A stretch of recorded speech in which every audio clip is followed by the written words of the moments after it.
Hello all.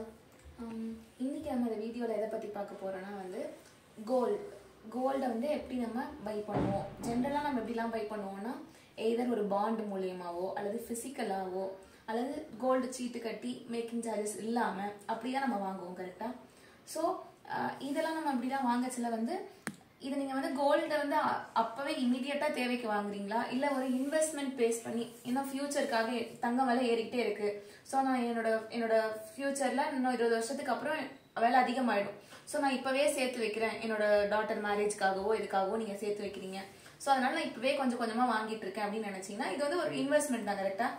So இப்போ நம்ம எதை பத்தி டிஸ்கஸ் பண்ண போறோம்னா இப்படி பிசிக்கலா பாண்ட் மூலமாவோ பிசிக்கலா வாங்கி வைக்கிறது பெஸ்டா இல்ல ஸ்டாக் மார்க்கெட்ல கோல்ட் வீசா வாங்கி வைக்கிறது பெஸ்டா அப்படின்றத பத்தி தான் நம்ம டிஸ்கஸ் பண்ண போறோம்.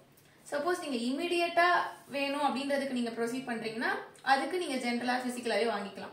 சப்போஸ் உங்களுக்கு ஒரு சின்ன பேபி இருக்கு 20 இயர்ஸ் கழிச்சு நீங்க அந்த பேபிக்காக இப்பவே கொஞ்சம் கொஞ்சமா வாங்கி சேர்த்துட்டு இருக்கீங்கன்னு வச்சுக்கோங்களேன். இப்போ நீங்க வாங்குனீங்கன்னா நீங்க என்னெல்லாம் பண்ணணும்னு பாத்தீங்கன்னா வாங்கச்சலையே நீங்க ஒரு ஓல்டு ஃபேஷனா தான் வாங்குவீங்க. எப்படியும் நீங்க வாங்க போற ஃபேஷன் இப்போ நீங்க ஒன்று வாங்குனீங்கன்னா 20 இயர்ஸ் கழிச்சு பாப்பா போடுவாளா? நோ. எப்படியும் நீங்க அதை மறுபடியும் வித்து மறுபடியும் புது லேட்டஸ்ட் டிசைன் தான் வாங்கணும். ஓகேவா? அது மட்டும் இல்லாம மேக்கிங் சார்ஜ் ஜிஎஸ்டின்னு சொல்லிட்டு ஏகப்பட்ட டாக்ஸ் வந்திருக்கும். எல்லாத்தையும் மறுபடியும் ஆனா நம்ம விற்கச்செல்லாம் நம்ம கிட்ட நம்ம அதே இதுல விற்க முடியாது. சரியா? அன்னைக்குள்ள கோல்டு ரேட்டுக்கு தான் நம்ம விற்க முடியும். ஸோ கோல்டோட ரேட் எப்படியும் இன்க்ரீஸ் ஆகிட்டே தான் இருக்க போகுது கரெக்டா. ஸோ போன வருஷம் இந்த ரேட் இந்த வருஷம் கிடையாது, அப்படிதான் கிராஜுவலா இன்க்ரீஸ் ஆகிட்டே தான் இருக்கு. ஸோ நம்ம கோல்டு தான் வாங்க போறோம் அப்படின்னு முடிவானதுக்கு அப்புறமா ஸோ நம்மளால 20 வருஷத்துக்கு அப்புறமா அந்த பணத்தை ரெடி பண்ணி அப்ப போய் வாங்குறது கஷ்டம். ஸோ அதனாலதான் நம்ம என்ன பண்றோம், இப்பவே கொஞ்சம் கொஞ்சமா வாங்கணும். இப்ப இருக்க ரேட்டுக்கு அந்தந்த வருஷத்துக்கு இருக்க ரேட்டுக்கு கொஞ்சம் கொஞ்சமா வாங்கி சேர்த்தாதான் 20 இயர்ஸ்க்கு அப்புறமா நமக்கு அந்த இதை நம்மளால ரீச் பண்ண முடியும்னு சொல்லிட்டு நம்ம அந்த பிளான்ல தான் நம்ம வாங்குறோம் கரெக்டா. ஸோ அப்படி இருக்கச்சல இந்த கோல்டன் வீஸ்ல மூலமா நம்ம வாங்குறதுனால என்னென்னலாம் பெனிஃபிட்ஸ் என்னென்னலாம் ப்ராஃபிட்ஸ் இருக்கு அப்படின்றத பத்தி தான் இந்த வீடியோல நம்ம பார்க்க போறோம். ஸோ டீடைல்டா கோல்ட் பீஸ் பத்தி தான் நம்ம இந்த வீடியோல பார்க்க போறோம். ஸோ கோல்ட் பீஸ் அப்படின்றது எப்படின்னா வந்து இது வந்து நம்மளோட ஷேர் மார்க்கெட்லயே அவைலபிள் தான். நம்ம போத் என்எஸ்சி அண்ட் ஆல்சோ பிஎஸ்சில இருக்கு. அதாவது நேஷனல் ஸ்டாக் எக்ஸ்சேஞ்ச்லயும் இருக்கு, பாம்பே ஸ்டாக் எக்ஸ்சேஞ்ச்லயும் இருக்கு. உங்ககிட்ட ஒரு டிமேட் அக்கௌண்ட் இருந்தா மட்டும் போதும், நீங்க அந்த கோல்ட் பீஸை நம்ம வாங்கிக்கலாம்.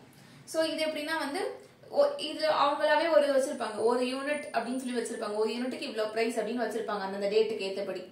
சரியா? ஃபார் எக்ஸாம்பிள் இன்னைக்கு வந்து ஒரு கிராம் 6000 ரூபாய் இருக்குதுன்னு சும்மா எக்ஸாம்பிளுக்கு வச்சுக்கோங்க. சரியா? ஸோ அங்க நீங்க போகச்சல வந்து அன்னைக்கு வந்து ஒரு யூனிட்டுக்கான பிரைஸ் வந்து அவங்களாவே பிக்ஸ் பண்ணி வச்சிருப்பாங்க. ஃபார் எக்ஸாம்பிள் 60 ரூபாய் அப்படின்னு வச்சிருக்காங்கன்னு வச்சுக்கோங்க. ஒரு யூனிட் 60 ரூபாய் அப்படின்னு வச்சிருக்காங்க. ஸோ நெக்ஸ்ட் டேவே வந்து கோல்டோட பிரைஸ் வந்து இன்க்ரீஸ் ஆச்சுன்னா ஆஃப்கோர்ஸ் அந்த ஒரு யூனிட்டுக்கான கோல்டு பீஸோட பிரைஸும் இன்க்ரீஸ் தான் ஆகும். அவங்களோட இதுபடி அந்த ஒரு யூனிட்டோட இன்க்ரீஸ் தான் ஆகும். ஸோ அவங்க நம்ம வாங்க போறது 1 யூனிட் அப்படின்னு சொல்லிட்டு அவங்களாவே ஆல்ரெடி பிக்ஸ் பண்ணி வச்சிருப்பாங்க. ஒரு பிரைஸ் பிக்ஸ்டு பிரைஸா இருக்கும். சரியா? சோ நம்ம அதுக்கேற்றபடி சோ மெயினா இது எதை வச்சு இது பிக்ஸ் ஆகுதுன்னா கோல்டோட பிரைஸ் பத்தி தான். கோல்டோட பிரைஸை வச்சுதான். சப்போஸ் கோல்டு பிரைஸ் இன்க்ரீஸ் ஆச்சுன்னா இந்த 1 யூனிட்டோட பிரைஸும் இன்க்ரீஸ் ஆகும். கோல்டோட பிரைஸ் டிக்ரீஸ் ஆச்சுன்னா கம்மி ஆச்சுன்னா இந்த 1 யூனிட்டோட பிரைஸும் வந்து ஆப்வியஸா கம்மி தான் ஆகும். சோ இதுல நமக்கு என்ன பெனிஃபிட்ஸ் இருக்கு அப்படின்னு நீங்க கேட்டீங்கன்னா மெயின் பெனிஃபிட்ஸ் என்னதுன்னா வந்து நம்ம இதை ஈஸியா வந்து நம்ம எடுத்துடலாம். லிக்விடிட்டின்றது ரொம்ப அதிகமா இருக்கும். லிக்விடிட்டினா என்னது? லிக்விடிட்டினா ஈஸியா நம்ம வந்து இதை நம்ம பணமாக்கிக்கலாம், ஈஸியா வித்து நம்ம கிட்ட கேஷ் வந்துடும். சோ இப்போ நான் சேர்க்க ஆரம்பிச்சேன்னா 20 இயர்ஸ்ல அதுக்கேற்ற அப்போ என்ன கோல்டோட பிரைஸ் இருக்கோ எனக்கு அதே இது நான் இவ்வளவு நாள் எத்தனை யூனிட் சேர்த்திருக்கேனோ அது எனக்கு மொத்தமா என் கைக்கு வந்துட போகுது. ஈஸியா நான் கேஷ் ஆக்கிட்டு அப்போ எனக்கு என்ன தேவையோ நான் அதை கொண்டு போயிட்டு அழகான ஆர்னமெண்ட்ஸ் நம்ம வாங்கிக்கலாம். ஓகேவா? சோ லிக்விடிட்டி அதிகம் இதை பொறுத்த வரைக்கும். ரிஸ்க் அப்படின்னு பார்த்தோம்னா ஜென்ரலா டிபெண்ட்ஸ் ஆன் கோல்டோட பிரைஸ் தான். கோல்டோட பிரைஸ் அப்போ நம்ம வாங்கச்சல அதிகமா இருக்கு. 20 வருஷம் கழிச்சு இன்னும் அதிகமா போச்சுன்னா நம்ம ஆப்வியஸா நமக்கு நம்மளோட ஒரு யூனிட் பிரைஸும் நம்மளோட ஸ்டாக்ல இருக்க பிரைஸும் அதிகமா தான் ஆகும். கம்மியாச்சுன்னா கம்மியாகும். கோல்ட டிபெண்ட் பண்ணி தான் இது வந்து இதோட ரிஸ்க் எல்லாமே இருக்கு. ஸோ ஆப்வியஸா நம்ம பாஸ்ட் ஹிஸ்டரி வச்சு பார்க்கச்சல கோல்டோட பிரைஸ் எப்பவுமே இன்க்ரீஸ் தான் ஆகிட்டு இருக்கு. ஸோ ரிஸ்க் அப்படின்றது கம்மி தான். ரிஸ்க்ன்றது கம்மி தான். தென் மெயினான பெனிஃபிட் அப்படின்னு பார்த்தீங்கன்னா வந்து இப்போ நான் பிசிக்கலான ஒரு கோல்டு வாங்கி வச்சிருந்தேன்னா அதை நான் வந்து ப்ரொடெக்ட் பண்ணணும். கரெக்டா சேஃப்டியா ஒரு லாக்கர்ல வைக்கணும். அதை நான் எங்க போனாலும் நான் பத்திரமா பார்த்துக்கணும். திருடங்க திருடிட்டு போனாலும் அவ்வளவுதான், அதோட போயிடுச்சு. ஓகேவா? ஸோ நான் அதுக்குன்னு தனி ஸ்பெஷல் கேர் கொடுத்து பார்க்கணும். லாக்கர் அல்லது நான் இது பண்ணணும். அதெல்லாம் நிறைய இருக்கு. இதெல்லாம் பிசிக்கலா நம்ம கோல்டு வாங்குறதுனால வருது. அதே நான் கோல்டு பீஸ்ல வாங்கி வச்சிருக்கேன். ஸோ எனக்கு எப்போ எனக்கு அது தேவையோ அப்போ நான் ஸ்ட்ரெயிட்டா போயிட்டு கேஷ் எடுத்துட்டு போய் எனக்கு தேவையானது அப்போ போய் வாங்கிப்பேன். இப்போ நான் 20 வருஷமா கொஞ்சம் கொஞ்சமா சேர்த்து வைக்கிறேன்னா அந்த 20 வருஷமும் நான் அதை பாதுகாத்துக்கிட்டே இருக்கணும். கரெக்டா?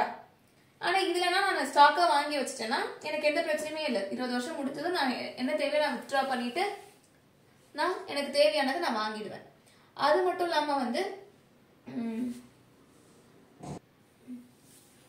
So and one more benefit அப்படின்னு நம்ம பார்த்தோம்னா இப்போ நீங்க நான் சொன்னேன் கரெக்டா, ஒரு கிராமோட விலை 6000 இருக்குதுன்னா அப்போ யூனிட்டோட பிரைஸ் வந்து 60யோ 63யோ அப்படின்னு அவங்க ஃபிக்ஸ் பண்ணி வச்சிருப்பாங்க.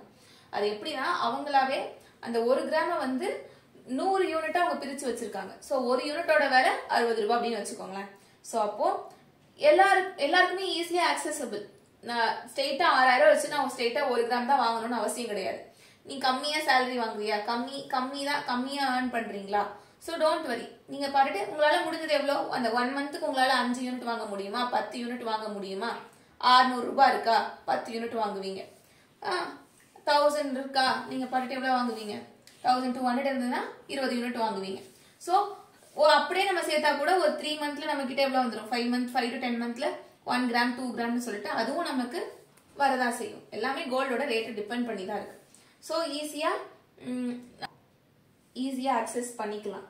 அதுக்கப்புறமா மெயின் அப்படின்னு பாத்தீங்கன்னா இந்த ஜிஎஸ்டி, இந்த டாக்ஸ் அப்படின்றதுல டாக்ஸ் நிறைய சேவ் பண்ணிக்கலாம். அதாவது வந்து இப்போ நம்ம வாங்குறோம்னா ஜிஎஸ்டி இருக்கு, மேக்கிங் சார்ஜஸ் இருக்கு, செய்கூலி சேதாரம்னு சொல்லிட்டு எல்லாமே இருக்குது.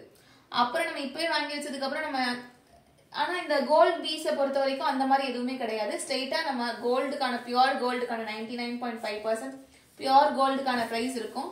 ஸோ அந்த பிரைஸ் அதுக்கான 1 யூனிட் பிரைஸ் தான் நம்ம பே பண்ணி வாங்குவோம். ஸோ நம்ம இப்போ நான் இந்த டாக்ஸ் அது இதுன்னு பே பண்ணி நான் வாங்குறேன்னு வச்சுக்கோங்களேன். 20 இயர்ஸ்க்கு அப்புறம் நான் எப்படியும் இந்த கோல்டை நான் யூஸ் பண்ணவே போறதில்லை. இதை நான் மறுபடியும் வித்துட்டு அப்போ உள்ள நியூ டிசைன் தான் வாங்க போறேன். ஸோ நான் இப்போ பே பண்ண டாக்ஸ் வேஸ்ட், இப்போ பே பண்ண நான் மேக்கிங் சார்ஜஸ் வேஸ்ட், அண்ட் அதே நான் புதுசா ஒரு மேக்கிங் சார்ஜஸ் புதுசா நான் டாக்ஸ் கட்டி தான் ஆகணும். கரெக்டா? ஸோ அப்படி பார்க்கச்சல நமக்கு எப்போ தேவையோ அப்படின்றத பொறுத்து தான் இந்த கோல்டு பீஸ்ல நீங்க இன்வெஸ்ட் பண்ணணும். ஓவரால் அப்படின்னு பாத்தீங்கன்னா நம்ம ரொம்ப எனக்கு இன்னும் நிறைய நாள் இருக்கு, 10 இயர்ஸ் 20 இயர்ஸ் 15 இயர்ஸ் இருக்கு, 5 இயர்ஸ் இருக்கு அப்படின்னா நீங்க அந்த 5 வருஷம் உங்களால பாதுகாக்க முடியாது. கரெக்டா? ஸோ அந்த டைம்ல நீங்க இந்த ஸ்டாக்கா வாங்கி வச்சிட்டீங்கன்னா உங்களுக்கு பெஸ்டா இருக்கும். அதே எனக்கு இப்பதான் தேவை, இன்னும் ஒரு 1 இயர்க்குள்ள தேவைன்னா நீங்க அப்போ சேர்த்து மொத்தமா வாங்குறது தப்பு கிடையாது. பிசிக்கலா வாங்கி நீங்க சேவ் பண்ணிக்கலாம். நம்பர் ஆஃப் டேஸ் அதிகமாக நீங்க பிசிக்கலா கையில வச்சுக்கிறது நாட் சேஃப். அண்ட் டாக்ஸ் அது இது நிறைய இருக்கு. ஸோ அப்படி பார்க்கறதுல நீங்க கோல்ட் பீஸ்ல இன்வெஸ்ட் பண்ணிக்கலாம். ஸோ கோல்ட் பீஸ் அப்படின்னு பார்க்கறதுல ஃபைனலா not only gold piece, silver பீஸும் இருக்குது. சரியா? சில்வர் பீஸ்லயும் அதே மாதிரி எப்படி இது வந்து கோல்ட் பீஸ் எப்படி கோல்டு டிபெண்ட் பண்ணி இருக்குதோ அதே மாதிரி தான் வந்து சில்வர் பீஸ் சில்வரை டிபெண்ட் பண்ணி இருக்குது. அதுவும் மார்க்கெட்ல வேல்யூஸ் வந்து அதிகமாகிட்டு தான் இருக்கு. பிகாஸ் எல்லா இண்டஸ்ட்ரீஸ்லயும் சில்வர் வயரிங் அது இதுன்னு சொல்லிட்டு எல்லா இண்டஸ்ட்ரியல் மெட்டீரியல்ஸும் இதுதான் டிபெண்ட் பண்ணிருக்கு. ஸோ அதோட வேல்யூவும் இன்க்ரீஸ் தான் ஆகிட்டு இருக்கும். அதோட 1 யூனிட் பிரைஸும் டிஃபர் ஆகும். பட் ஆனா சில்வரோட பிரைஸை டிபெண்ட் பண்ணி தான் அது இருக்கும். ஓகேவா? ஸோ இதுல வந்து நீங்களாவே ஒரு கன்க்ளூஷனுக்கு வரலாம். பிசிக்கலா வாங்குறது பெஸ்டா இல்ல நீங்க இந்த மாதிரி ஸ்டாக்ல கோல்ட் பீஸா வாங்குறது பெஸ்டா அப்படின்னு சொல்லிட்டு நீங்களே டிசைட் பண்ணிக்கோங்க. மெயின் திங் இஸ் எவ்வளோ டேஸ் இருக்குது, எத்தனை நாளுக்கு அப்புறம் நமக்கு தேவைப்படுது அப்படின்றது தான் மெயின் இதுவா இருக்கணும். இந்த வீடியோஸ்ல உங்களுக்கு ஏதாவது டவுட் இருந்ததுன்னா கமெண்ட்ல சொல்லுங்க. அண்ட் ஆல்சோ பிளேலிஸ்ட்டை செக் பண்ணிக்கோங்க. கமெண்ட்ல பிளேலிஸ்டோட லிங்க் கொடுத்துருக்கேன், செக் பண்ணிக்கோங்க. தேங்க்ஸ் ஃபார் வாட்சிங்.